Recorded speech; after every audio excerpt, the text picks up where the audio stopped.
Ali, we're out today spraying T0s going on, but as you said earlier, it should be T0s. Time? T0s at T1 sorry, time. T1 time, sorry, apologies, that going way around. But we've had exceptional shit winter. There's no airs and graces about it. We're having a very middling spring. Yeah. We just have to do what we can do. Yeah, to be honest, we wouldn't have been able to, well, most people went on the Tormaquad earlier, or a growth regulator earlier, and they seem to have got away, not too bad, but I'd be feared of going on my growth regulator and putting plants under stress whenever it's still frosty at night time. It was 3 degrees 2 nights ago. Yeah. So I just haven't really wanted to get out either. Maybe I could have got out with some, but the crops are looking cleanish.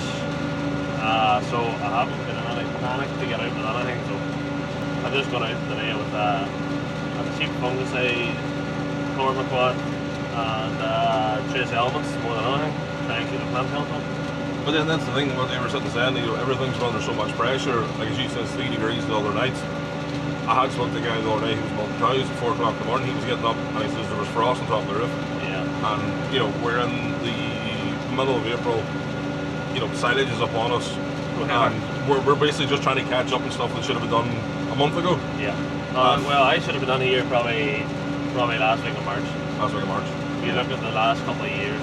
Now, there is an argument maybe to say, have I needed a fungicide the last couple of Marches that time? Maybe not, because it's maybe more of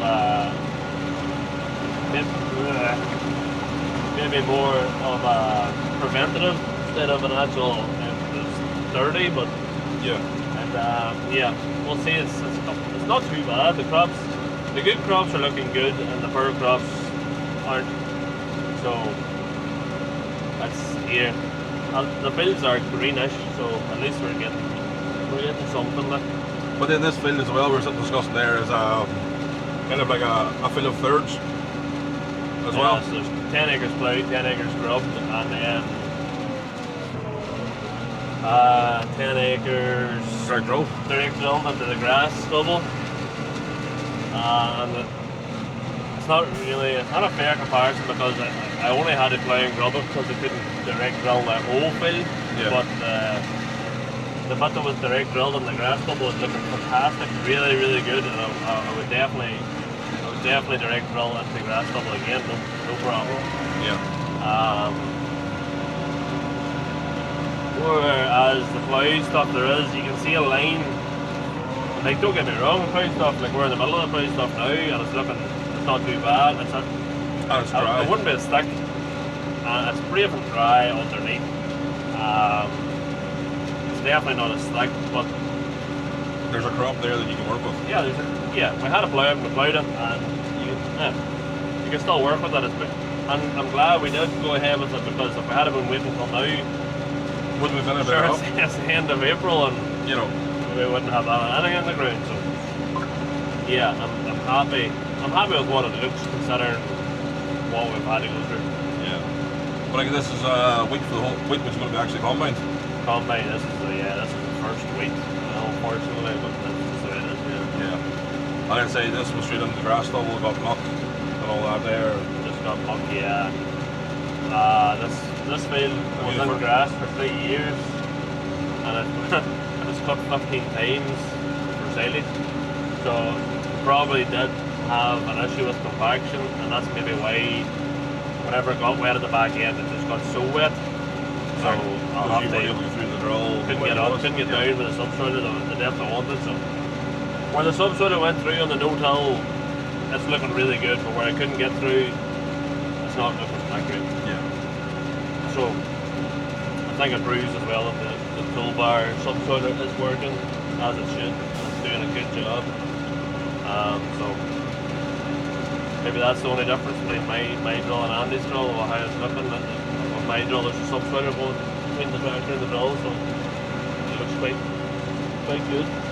But then, obviously, we're in our second field now after this morning. You did the first field this morning. We're on the T7.210. You've got the 36m Chafer behind us. You have 5,000 litres of water and chemical combined. Running the Michelin Xeobibs. She's not left the mark. The rear tires just up to 12 psi, well flexed.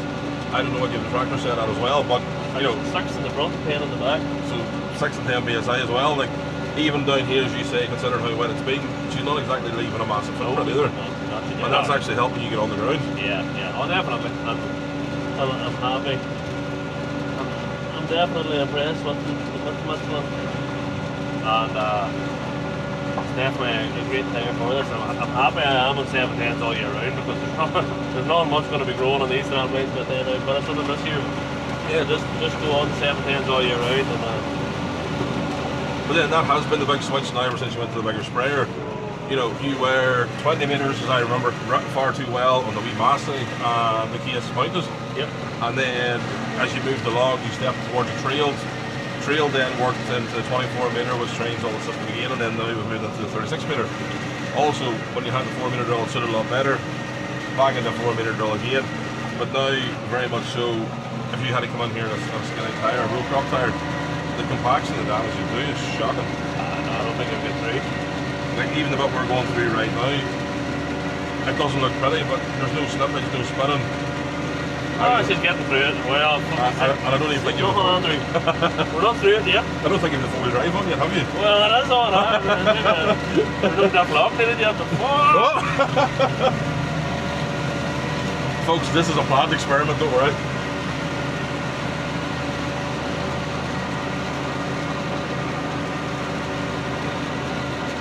Okay, we're still going. Not great. But as some people say down here, Ali, this is all like beach. You farm at a beach. It's really not. I wish.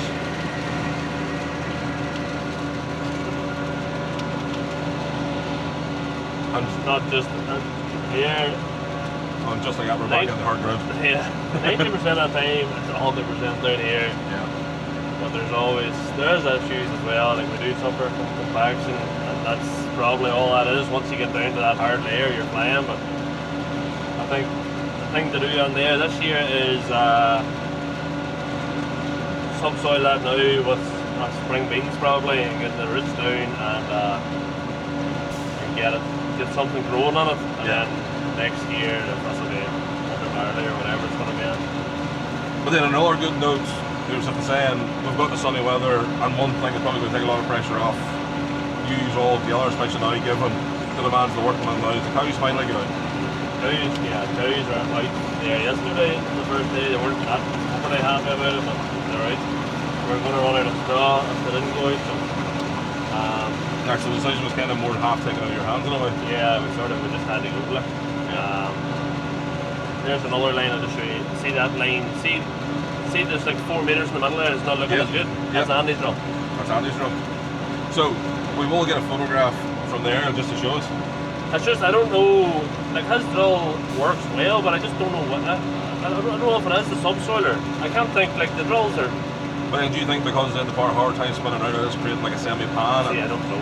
That's the problem. There's a difference, there's 100% a difference between mine and his anyway. But then at the same time, I wouldn't have been able to drill the field if it wasn't for his drill at that time. So, you know. But then is that now the next thing that a lot of farmers are having to consider, a lot of people have to look at, is there's almost going to the stage where multiple drills are going to be needed if we keep having such big seasons. Like, I know the last couple of years we've been able to get away, get on grounds, do what we need to do. You made the big decision a couple of years ago to start moving towards more of a direct drill mental system. Yep. But then again, kind of everybody in the local areas, plough, power harrow, combi drill, with one Waterstad trails. That's why it was so easy for me to go to direct drill or non-drill, because if I do have a wet year and nobody else can get on, there's about 17 ploughs within a 4-mile radius. Yeah. And you'll get somebody to plough for you. Like. Yeah. Whereas if you want to try direct drilling, there is nobody. How many direct drills in this area? Yeah. Nobody. So that's why I was very happy to try it, because you know. Well, like you look at the field there, and I know I reference back to the one you did the whole crop and all that last year. You know, you direct drilled the whole crop rye just over there by the gates. Yep. Came back out within a week. It was all drilled back in again, grass. We drilled the oats, grass, and a wee bit of veg, wasn't it? Over there by the gate, the whole crop. Clover, sorry. And you know, that's come back out again, another one there through, and then back in, and you've now grass growing, the grass very thick, very healthy, and probably part of the first cut in a week's time. Hopefully, yeah. So there's a lot of it has more to do with keeping a cover on your ground at all times, and if you can keep a cover that makes you money, sure you're happy days. Cover crops are great, but for an arable farmer that maybe can't utilise silage, cover crops is definitely a good way to go. But if I can utilise the crops, all the crops I grow, then it's helping me in the long run through it. Yeah. But then again, if I remember correctly, this year too, this was the thing that you did originally in the double oats. You promoted with Valdra. Yes, yeah. You had the wee N-series Valdra with double motors on it. Yep. I had. This is one of the first things that I decided to try it. Yeah. Like, it doesn't seem that long ago, that's only 3 years ago. That is, yeah. 4 years. 4 years ago? 4 years this year, yeah. Oh, 4 years this year. In fairness, she was a weapon on the triples. It's done well, like, for the size of it. We 4-pot, all of a sudden, Vicon triples. And Vicon triples do a good job, but they're a wee bit of a harder drive. I thought they were easy. Well, I would always say that my Vicons were easier, the ones with glass were. Oh, the Eagle last one, Joe? Then I have an extra 2 foot on the glass one. Yeah, that's okay, fair enough. I always liked them Vicon motors, but this one's looking great, yeah. Like, hang on, I want to turn the camera around just as we do this, but like, you know, we're on the outside run, this is a bit the direct drill valley, and you're seeing straight out the front windows you're up downfield. Yeah. And like, look at how lush and thick that is. That's nice, yeah. Definitely, it would make me want to. I would definitely go direct again. It's definitely working for me, and I think it's, well, I'll go back to that subsoiler again, but it definitely is. The subsoiler is making a big difference for how I'm able to get onto the ground. Yeah.